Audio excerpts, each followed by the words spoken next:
আমার বন্ধুগণ, মানুষ হতাশায় যেন না ভাঙে। গুনাহ করেছে, গুনাহ করার কারণে কোন মুমিন যেন হতাশায় ভেঙে না পড়ে, সেই জন্য আল্লাহ তাকে বলেছেন লা তাকনাতু মির রাহমাতিল্লাহ, বান্দারে আমার রহমত থেকে মায়ুস হইস না, নিরাশ হইস না, আমি রহমান, আমি রহিম। জোরে কোন সুবহানাল্লাহ। আমার বন্ধু, আপনারা কোন পৃথিবীতে কে আছে এমন, কোন সত্তা আছে এমন যে অপরাধীকে দেখে বলে আয় তোরে মাফ করে দেব? আছে কেউ এমন? বাপও বলে না। বাপও ছেলে যদি অপরাধ করে ডেকে বলে না আয় মাফ করে দিই। অবশ্য মন চায় ছেলে মাফ চাক, তাহলে মাফ করে দিবে। মাফ না চাও পর্যন্ত বাপও ডাকে না, মাও ডাকে না, অপরাধ করেছিস আয় মাফ করে দিই। জোরে বলেন, কেউ বলে? আকাশ ও জমিনে একমাত্র মেহেরবান সত্তা আমার রব্বুল আলামিন।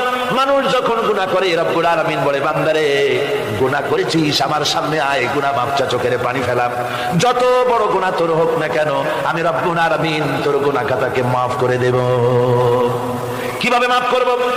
মানুষ যদি কোনো অন্যায় করে, অপরাধ করে, চুরি করে, ডাকাতি করে, পুলিশ তাকে অ্যারেস্ট করে, থানায় তার নাম লেখা হয়ে যায়, কয়েক বছর জেল খাটার পরে মুক্ত হলো, কিন্তু থানার ব্ল্যাক লিস্টে দাগি খাতায় যে নাম থাকলো ওই নাম কাটা যায় না। আবার অপরাধ করলো, আবার জেল হলো, আবার মুক্ত হলো, থানায় আরেকবার নাম লেখা হলো, যতবার অপরাধ করবে ততবার থানায় নাম লেখা যাবে, জেল খাটবে, জরিমানা দেবে, কিন্তু কালো খাতা থেকে তার নাম মোছা হবে না। আল্লাহ রাব্বুল আলামিনের অফিসের কাণ্ড ভিন্ন।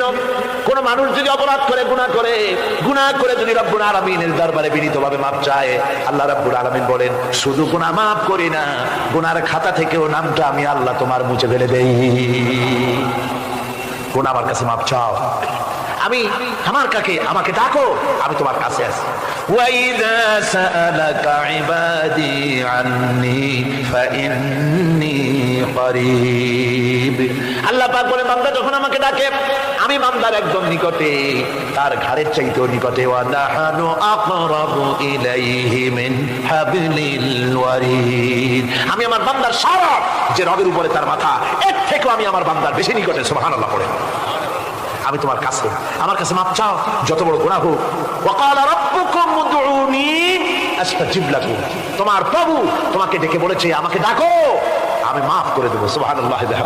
কত বড় কথা, আমাকে ডাকো, নিরাশ হয়েও না, হতাশ হয়েও না। আল্লাহর গজব বেশি না রহমত বেশি? আল্লাহর রহমত বেশি।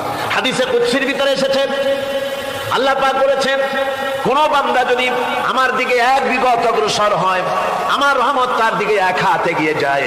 কোন বান্দা যদি আমার দিকে হেঁটে আসে, আমার রহমত তার দিকে দৌড়ে যায়। বান্দা যখন আল্লাহর দরবারে দুহাত উঁচু করে চোখের পানি ফেলে দেয়, মুসলিম শরীফের হাদিসের ভিতরে এসেছে গভীর রাতের তৃতীয় অংশে আল্লাহ রাব্বুল আলামিন প্রথম আকাশে আসেন আর ডেকে বলেন পৃথিবীতে আছো নাকি কেউ গুনাহ করে জীবন বরবাদ করে দিয়েছো, আমার কাছে মাপ চাও। ঋণগ্রস্ত আছো, অসুস্থ আছো, অপমানিত আছো, কে আছো মাজলুম, আমাকে ডাকো, আমার কাছে বলো, আমি ডাকে সারা দেব, জীবনের আশা পূরণ করে দেব। ওই সময় যেই সমস্ত লোকেরা কাঁদে তাহাজ্জুদের নামাজ পড়ে, আল্লাহ জিজ্ঞেস করেন ফেরেশতারা অমুক অমুক দেশে অমুক অমুক বান্দারা কাঁদে কেন? ফেরেশতারা বলে রব্বুল আলামিন তুমি তো ভালো করে জানো। আল্লাহ বলেন জানি, তবুও তোমাদের মুখে শুনতে চাই। তারা বলে রব্বুল আলামিন তোমার এই বান্দা গুনাহ করেছে, গুনার জন্য মাপ চায়, জাহান্নাম থেকে বাঁচতে চায়। আল্লাহ পাক বলেন ফেরেশতারা আমার এই বান্দারা আমারে দেখেছে নাকি? বলে দেখে নাই। বলে আমার দোজখ দেখেছে নাকি? বলে না, তাও দেখে নাই। আমার বেহেশত দেখেছে নাকি? বলে না, তাও দেখে নাই।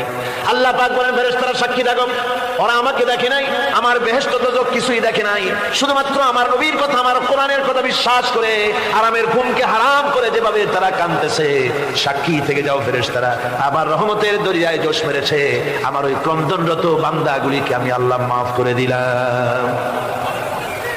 সুতরাং মুমিন বান্দা যারা, আল্লাহর মুমিন বান্দা যারা, এই ঈমানের কোয়ালিটি, এটাও হতাশায় নিরাশায় ভেঙে পড়বে না। গুনাহ তো মানুষই করে, গুনাহ হয়ে গেছে মাপ চাও। তোমার গুনাহ কদ্দুর? তোমার গুনাহ যদি হয় পাহাড় সমান, আল্লাহর রহমত আকাশ সমান। জাহান্নামের কঠিন শাস্তি থেকে বাঁচতে হলে আল্লাহর প্রতি ঈমান আনতে হবে। আর ঈমান আনলে যে কোয়ালিটিগুলি হওয়া উচিত সেগুলি আমি আপনাদের সামনে আলোচনা করছি। এরপর আরেকটি কোয়ালিটি হবে মুমিনের, তা হলো কঠোর কঠিন বিপদে অবিচল থাকবে, বিপদে ভেঙে পড়বে না। বিপদ আপদ, শত্রুতা, ক্ষয় ক্ষতি যা কিছু হয় সবই আল্লাহর পক্ষ থেকে, এটা মেনে নিতে হবে এবং ধৈর্য ধারণ করতে হবে। বিপদ মুসিবত শুধু উম্মতের জন্য নয়, দুনিয়ার সমস্ত নবীদের বিপদ এসেছে, হয় নাই? নবীদের বিপদ আসে নাই? কোরআনে কারীম থেকে শুনুন, আল্লাহ রাব্বুল আলামিন বলেন, ওয়া কাযালিকা জাআলনা লিকুল্লি নাবিয়্যিন আদুওয়াম মিনাল মুজরিমিন।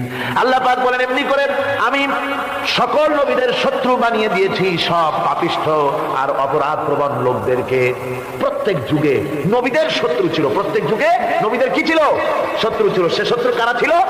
আল্লাহ পাক বলছেন নবীদের শত্রু ছিল পাপিষ্ঠ আর অপরাধ প্রবণ লোক, এরাই ছিল নবীদের দুশমন। রাসূলগণের অবস্থা যদি এই হয়, তাহলে তার উম্মত, ওই দিনের ধারক বাহক যারা, তাদের বুঝি বিপদাবাদ হবে না নাকি? হবে কিনা? তো ইসলামের বিরোধিতা যারা করে, কোরআনের পরিভাষায় বলা হয়েছে ইসলামের দুশমন, নবীদের দুশমন। দুনিয়ার সব পাপিষ্ঠ আর অপরাধ প্রবণ লোকেরাই ইসলামের দুশমন হয়, নবীদের দুশমন হয়। আজও দেখেন, আজও তাকিয়ে দেখেন, ইসলামী আন্দোলনের বিরোধিতা যারা করে তারা পাপিষ্ঠ চরিত্রের কিনা তাকায় দেখেন, খুঁজে দেখেন, সর্বত্র খুঁজে দেখুন, খুঁজে দেখুন। যারা ইসলামী আন্দোলনের বিরোধিতা করে, যারা ইসলামকে মিটিয়ে দেওয়ার চেষ্টা করতেছে, যারা ইসলামকে মৌলবাদ বলে, ইসলামকে সাম্প্রদায়িক বলে, কোরআনে কারীমের কথা কত স্পষ্ট যে নবীদের দুশমন হয়, ইসলামের দুশমন হয় মুজরিম লোকেরা, অপরাধ প্রবণ আর পাপিষ্ঠ লোকেরা। আজও আমরা দেখতে পাই এই শ্রেণীর লোকেরা পাপিষ্ঠ এবং সবচাইতে সমাজের নিকৃষ্ট ধরনের চরিত্রহীন লোক। নামাজ নাই। আপনি খুঁজে দেখেন ইসলামী আন্দোলনের বিরোধিতা যারা করছে, যারা নেতৃত্ব দিচ্ছে, নামাজ নাই, রোজা নাই, চরিত্র নাই, হজ নাই, যাকাত নাই, মদ, জুয়া, জেনা, ব্যভিচার ইত্যাদিতে লিপ্ত। চেহারা দেখলে ছেলেপেলেরা 2 গ্লাস পানি খায় ভর ছোট। কথা ঠিক কিনা কর? এই হলো অবস্থা। মারে কেন? মুমিনদেরকে, পয়গম্বরদেরকে, সাহাবীদেরকে এবং ঈমানদারদেরকে মারে কেন? তার কারণ হচ্ছে আল্লাহ রাব্বুল আলামিন বলেছেন, ওয়া মা নাকামু মিনহুম ইল্লা আইয়ুমিনু বিল্লাহিল আজিজিল হামিদ। কাফিররা ঈমানদার লোকদেরকে অন্য কোন অপরাধী নির্যাতন চালায় না, নির্যাতন চালায় শুধু এই কারণে যেহেতু মুমিন লোকেরা পরাক্রমশালী, আল্লাহ রাব্বুল আলামিনের দ্বীনকে কায়েম করতে চায়, তার উপরে ঈমান এনেছে, এই কারণেই তারা মারে। ঠিক কিনা কয়?